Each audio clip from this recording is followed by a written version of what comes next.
इतना राघव लखनपाल हर मेहनत की होगी। मेहनत उन्होंने तो एक दिन भी नहीं करी मेहनत। और ऊपर तो उसके खिलाफ एक और संगठन एक वो बैठक मंगवाई थी थी उनकी ठाकुरों की, वह बनवाया 50,000 50। जब हम बीजेपी वाले जा रहे सब, देवबंद की सीट की मैं गारंटी लेता हूँ इस चीज की। हराना चाहे योगी जी भी आकर लड़ रहे, जब भी हारेगा योगी जी भी। मनोज चौधरी इतने ताकतवर है वहां से। जय हिंद, मैं हूं परवेज पवार और आप देख रहे हैं एलकेबी हिंदुस्तान। आज हमारे साथ मौजूद हैं चौधरी रामपाल सिंह जी, जो संघ के प्रचारक रहे हैं, जिला प्रचारक। तो आज 2027 के विधानसभा चुनाव को लेकर इनसे चर्चा करेंगे। देवबंद विधानसभा सीट से आते हैं, वर्तमान समय में अपने गांव के प्रधान भी हैं। सबसे पहले तो प्रधान जी, आपका स्वागत है। आपका भी स्वागत है जी। क्या लग रहा है 2027 में देवबंद विधानसभा सीट का? देवबंद विधानसभा सीट में जो ब्रिजेश ने अत्याचार कराया वहां से 2 मुकदमे मेरे पर लगवाए।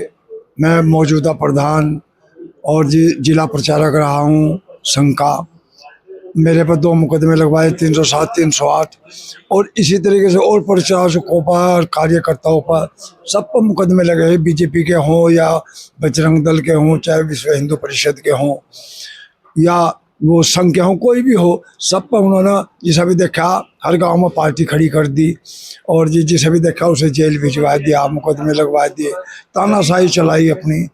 तो तंग होकर लोग बागों ने सब नहीं, कुछ बीजेपी के 50% आदमी ऐसे है जो उससे नाराज हैं। 50 नहीं बल्कि 80% नाराज हैं।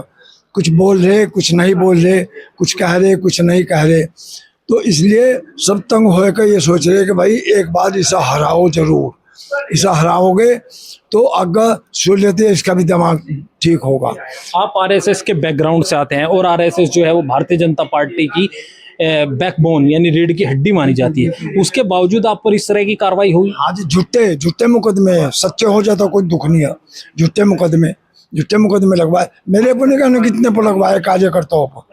बजरंग दल के भी हैं, जिसमें विश्व हिंदू परिषद के भी हैं और बीजेपी के भी हैं, सब पर लगवाए। जो देखा निशाने पाया उसे टांग दिया।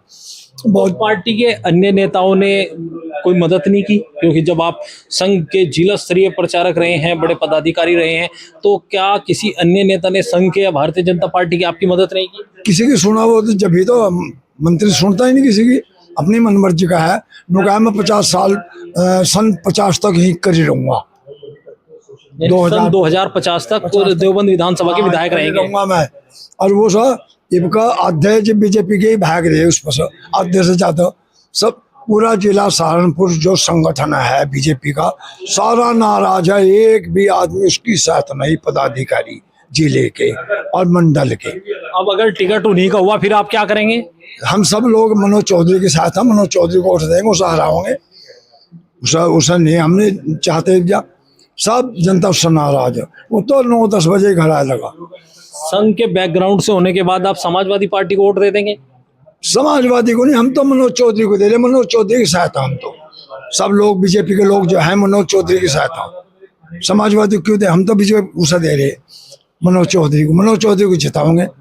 हमें तो मनोज चौधरी चाहिए, हमें तो अपनी विधानसभा हरानी, उसे हराना हमें तो। प्रदेश में सरकार इसकी बन जाओ। नहीं, सपा की बननी चाहिए। मनोज चौधरी हमारे मंत्री बनेंगे, फिर हम तो चाह रहे वहाँ सपा की बन जाएगी तो मंत्री बन जाएंगे। अभी भी तो जो आपके विधायक है वो मंत्री जी है। नहीं, मंत्री है वो तो सबसे नाराजगी रख रहा है ना, सबसे विरोध कर रहा।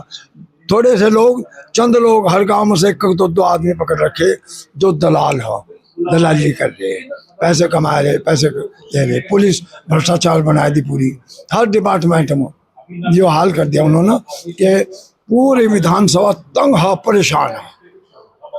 इसीलिए मनोज चौधरी के साथ जनता लगी है, क्योंकि यहाँ गुज्जर मुस्लिम 50,000 गुज्जर है, 1,30,000 मुस्लिम है और अन्य बिरादरियों में ये विधायक रहे हैं।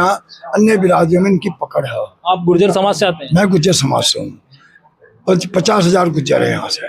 तो और बिरादरियों में भी इनका मान सम्मान है, इन्होंने काम कराया।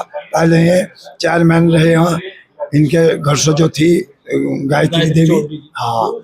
और ये खुद 2007 से 2012 लोग विधायक रहे हैं। वहाँ हमारे गांव में भी बहुत काम करा है इन्होंने। लेकिन चौधरी साहब, आप लंबे समय तक आरएसएस और भारतीय जनता पार्टी से जुड़े रहे, तो आपके जो पुराने नेता हैं वो फिर मनाने आ जाएंगे आपको कि नहीं चौधरी साहब ऐसा मत करो, पार्टी और संगठन के साथ रहो? अजय पुराने नेता भी खिलाफ है इसके, तो सब खिलाफ है इसके। सिर्फ जो रंजिश है तो ब्रिजेश साहब, और किसी से रंजिश नहीं, ब्रिजेश साहब। पूरे मैं ये बता दिया, बीजेपी संगठन जितना भी है सहारनपुर का सारा नाराज है। इसने राघव लखनपाल हरवा दिया, वो भी नाराज है इससे। राघव लखनपाल शर्मा, कुंवर ब्रिजेश जी ने हराए। देवबंद विधानसभा सीट पर तो भारतीय जनता पार्टी ने बड़े अंतर से जीत दर्ज की। अजय वो उस देवबंद पर, तो देवबंद में तो हम लोगों ने हिम्मत करी थी, चाहते उसे इतनी वोट मिल भी गई। यानी जितनी विधानसभा सारों में हारा वो, बताओ, देहात पर हारा, सहारनपुर हारा, और जी इस पर बेहट पर हारा, सहारनपुर देहात पर हारा। तो देवबंद में ब्रिजेश मंत्री जी ने तो मेहनत की होगी। मेहनत उन्होंने तो एक दिन भी नहीं करी मेहनत। और ऊपर तो उसके खिलाफ एक और संगठन, एक वो बैठक मंगवाई थी उनकी ठाकुरों की, वह बनवाई थी, और पंचायत हुई कि भाई बीजेपी का बाइकआउट कर दो। तो इस तरीके से हरवाया उसने। उससे पूछो आप, वो तो खुल्लम खुल्ला कह रहा है राघव लखनपाल शर्मा। आपको कहा राघव जी ने? हाँ, मुझे क्यों, सारी जनता को कह रहा हो, तो रुक के तार तार का कह रहा, मुझे इसने हरवाया। कार्यालय पर कहा उसने खुद कि इसने हरवाया मुझे। तो 2027 में देवबंद विधानसभा सीट पर बदलाव होगा? बिल्कुल बदलाव होगा। 50,000 से हारेगा, 50,000 से 50। जी हम बीजेपी वाले जा रहे हैं सब।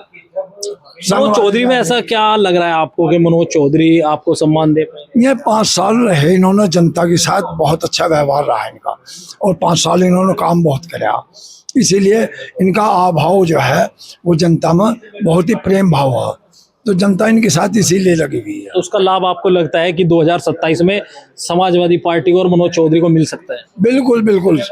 ये देवबंद की सीट की मैं गारंटी लेता हूँ इस चीज की, कि मनोज चौधरी का अगर टिकट है तो मनोज चौधरी को कोई हराना, चाहे योगी जी भी आकर लड़ लो, जब भी हारेगा योगी जी भी, मनोज चौधरी इतने ताकतवर है वहां से। शुद्ध समीकरण 1,30,000 मुस्लिम और 50,000 हैं गुज्जर हैं, तो 180 हो रहे, हम तो इतने हो रहे।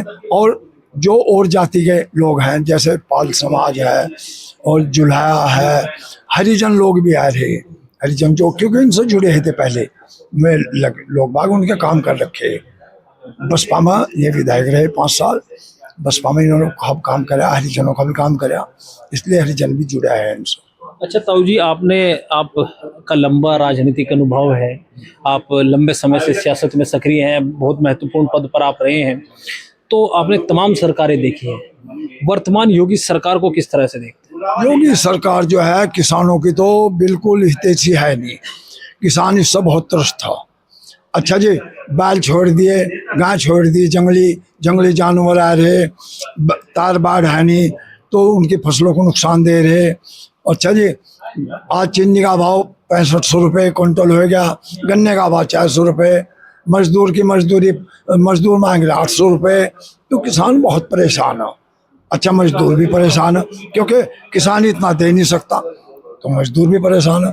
किसान हो या मजदूर हो या सब त्रस्त है इससे। तो 2027 में आपको लगता है बदलाव? बिल्कुल बदलाव होगा, जनता को होना। मैं प्रधान हूँ, मैं आकर चुनाव लड़ता, मैं चाह रहा दूसरा हो कोई, उसे दूसरे को मौका दो।